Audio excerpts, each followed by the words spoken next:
नमस्कार सभी को। जैसा कि आप लोग जानते हैं कि 14 मई 2025 को जुपिटर यानी हमारे देवगुरु बृहस्पति जो हैं वो ट्रांजिट ले रहे हैं टॉरस से जेमिनी साइन यानी कि वृषभ से मिथुन राशि के अंदर। अब हर एक लग्न के लिए अलग अलग तरीके से इफेक्ट आएंगे। वो डिपेंड करेगा कि जुपिटर कहाँ पे जाके कौन से भाव में जाके बैठ रहे हैं। हर एक लग्न में जहाँ पे भी मिथुन राशि आएगी जिस भी भाव में, वहाँ पे हमारे देवगुरु बृहस्पति इफेक्ट देंगे। जुपिटर का तीसरे भाव में आना वैसे ही आपकी नॉलेज को बहुत ज़्यादा बढ़ाएगा, आपकी कम्युनिकेशन स्किल्स को बहुत ज़्यादा बढ़ाएगा, क्योंकि जुपिटर जो है वो नेचुरल कारक होते हैं वाणी के, और वो बैठे भी तीसरे घर में है। तीसरा घर में आपका जेमिनी साइन मिथुन साइन है, जिसके डिस्पोजिटर लग्न में यानी कि बुध देव आपके लग्न में आके बैठ गए हैं। तो आप अगर देखें तो दोनों जो ग्रह हैं, गुरु और बुध, दोनों ग्रह जो है वो नॉलेज, थिंकिंग, हमारे जो क्रिएटिव स्किल्स हैं, कम्युनिकेशन स्किल्स हैं, राइटिंग स्किल्स हैं, इंटेलेक्चुअल स्किल्स हैं, हर एक चीज़ के बारे में बताते हैं। और ऐसे में बुध अगर आपकी कुंडली में स्ट्रांग है तो बिलीव मी कि अभी के टाइम पे जितने टाइम तक ये ट्रांजिट रहेगा उस टाइम पे आपका दिमाग जो है आपको इतने अच्छे तरीके से, आपको अपने आप ऐसे थॉट्स आएंगे जो कि आपको इन फ्यूचर बहुत हेल्प करेंगे आपका करियर बिल्ड करने में। आपकी लॉजिकल थिंकिंग अच्छी होगी। हाँ, अगर यही पोजीशन यानी कि बुध वहाँ पे खराब हो गया या फिर आपकी कुंडली में ऐसे जुपिटर का प्लेसमेंट बहुत अच्छा नहीं है, तो ये आपको थोड़ा ओवर जजमेंटल नेचर दे देगा। आप बहुत ज़्यादा जज करोगे लोगों को, जो कि सही नहीं है। और वहीं पे अगर ये प्लेसमेंट सही रही तो ऑब्वियसली आपका लॉजिकल थिंकिंग ज़्यादा बढ़ेगा, आप उतने जजमेंटल नहीं रहोगे, आप लॉजिक से काम करोगे, आपका मैथमेटिकल रीजनिंग और इन सारे सब्जेक्ट्स की तरफ ज़्यादा झुकाव रहेगा। अच्छा, अभी के टाइम पे आपका सबकॉन्शियस माइंड बहुत एक्टिव रहेगा। आपके गुरुदेव तीसरे भाव में चले गए। तीसरा भाव हमारे सबकॉन्शियस माइंड का भी होता है। सबकॉन्शियस माइंड से आप चीज़ें अभी के टाइम पे आपके लिए मैनिफेस्टेशन बहुत अच्छे तरीके से वर्क करेगी। और वो भी वो मैनिफेस्टेशन जिसमें हम राइटिंग का काम करते हैं, जैसे कि हम लोग जो ग्रैटिट्यूड जर्नल लिखते हैं, जो हम लोग शुक्राना करते हैं, थैंक यू लिखते हैं यूनिवर्स को, या फिर जो अफर्मेशंस हम लोग लिखते हैं राइटिंग के फॉर्म में, वो चीज़ें अभी के टाइम पे आपकी बहुत अच्छे तरीके से मैजिकली वर्क करने वाली हैं, क्योंकि गुरुदेव आपके तीसरे घर में आके बैठ गए हैं, वो भी जेमिनी साइन के अंदर। एरीज असेंडेंट वालों की खास बात यही होती है कि इनकी कुंडली में ट्रांजिट के टाइम पे बहुत स्ट्रांगली उसी प्लैनेट की एनर्जीज होती हैं, क्योंकि भाव भी सेम है और साइन भी सेम है। अगर तीसरा भाव है तो वहाँ पे 3 नंबर राशि ही होगी, चौथा भाव है तो 4 नंबर राशि ही होगी। तो दोनों की जो इफेक्ट है वो और ज़्यादा निखर के आते हैं। वहाँ पे आप ये नहीं कह सकते कि इस प्लैनेट या फिर इस राशि की पोजीशन की वजह से ये इफेक्ट कम हो जाएगा। ओवरऑल बहुत अच्छा रहेगा इरीज असेंडेंट के लिए। लेकिन हाँ, यहाँ पे एक बात का ध्यान रखना पड़ेगा कि अगर जुपिटर का प्लेसमेंट आपकी कुंडली में अच्छा नहीं है मान लीजिए, या फिर जो भी चीज़ है जुपिटर उतना अच्छा वर्क नहीं कर रहे हैं, तो यहाँ पे और यहाँ पे देवगुरु जैसा प्लेनेट आके बैठा है जो कि बहुत आराम से काम करना चाहता है, तो फिर वो आराम ही बहुत ज़्यादा बढ़ा देंगे, जिससे प्रोक्रेस्टिनेशन बहुत ज़्यादा हो जाएगा। आप फिर काम करोगे ही नहीं, आप फिर सोचते ही रहोगे एक्शन लेने का और फिर एक्शन ले नहीं पाओगे। और वैसे भी एरीज असेंडेंट वालों के लग्नेश मंगल बनते हैं, तो आपको वहाँ पे जो है वो मंगल की एनर्जी को लाना बहुत ज़रूरी है। आप थोड़ा फिटनेस पे ध्यान दीजिए, एक्सरसाइज पे ध्यान दीजिए, अपने लग्नेश यानी कि मंगल को भी संभाल के रखिए साथ में, क्योंकि इस एनर्जी में आपको नहीं जाना है। आपके थोड़े स्लीप साइकिल भी डिस्टर्ब होगा इस टाइम पे, तो उस पर भी आपको ध्यान रखना है कि नहीं, थोड़ा डिसिप्लिन में ही रहें और डिसिप्लिन से काम करें। जैसे मैंने बोला कि आपका सबकॉन्शियस अभी बहुत अच्छा, आपका कम्युनिकेशन का लेवल बहुत अच्छा है।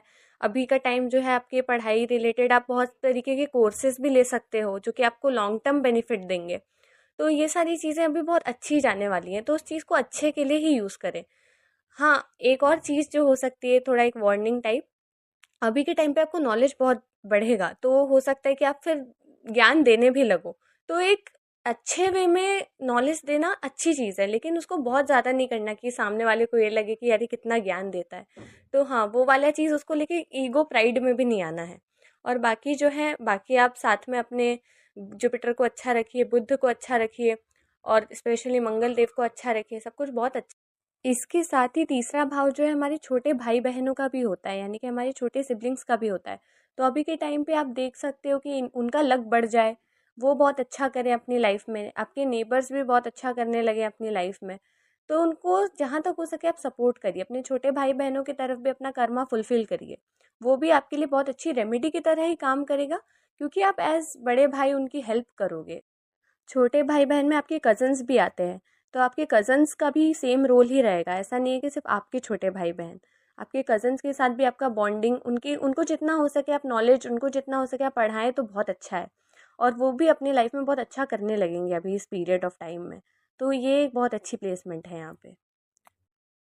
वैसे भी यहाँ पे बैठे बृहस्पति 5वीं दृष्टि सप्तम भाव पे, 7वीं दृष्टि नवम भाव पे और 9वीं दृष्टि 11वें भाव पे डालेंगे। नवम भाव पे इनकी दृष्टि बहुत अच्छी रहेगी क्योंकि ये बैठे भी 9th लॉर्ड बन के ही है एरीस असेंडेंट वालों के लिए, 3rd हाउस में धनु राशि के स्वामी बन के।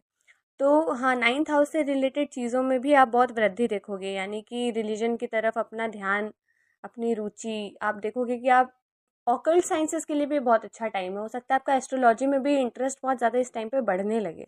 तो ये चीज़ें बहुत अच्छी है। टीचिंग रिलेटेड जॉब्स या फिर अगर टीचर बनना चाहता है कोई, इन सारी चीज़ों में आपको बहुत अच्छा रहेगा ये टाइम। भाग्य का सपोर्ट भी अच्छा रहेगा इस टाइम पे।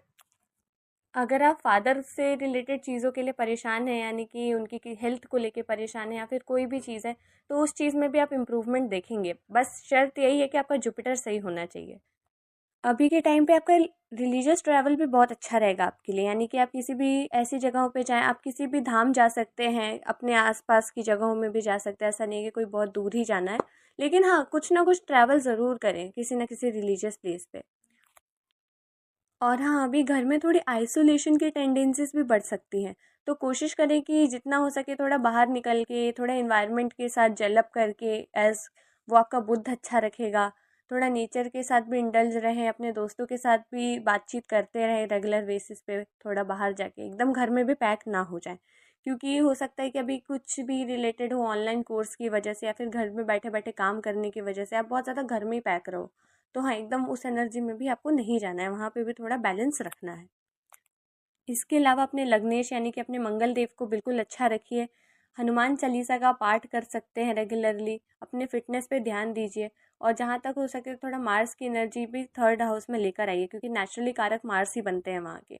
तो ओवरऑल काफ़ी अच्छा रहेगा आप लोगों के लिए ये टाइम। बस कुछ बातों का आप लोग ध्यान रखें और अपनी चार्ट में भी एनालाइज करें कि किस तरीके का प्लेसमेंट है जुपिटर का, मर्क्यूरी का और मार्स का। ये 3 प्लैनेट अभी के टाइम पे बहुत इंपॉर्टेंटली वर्क कर रहे हैं।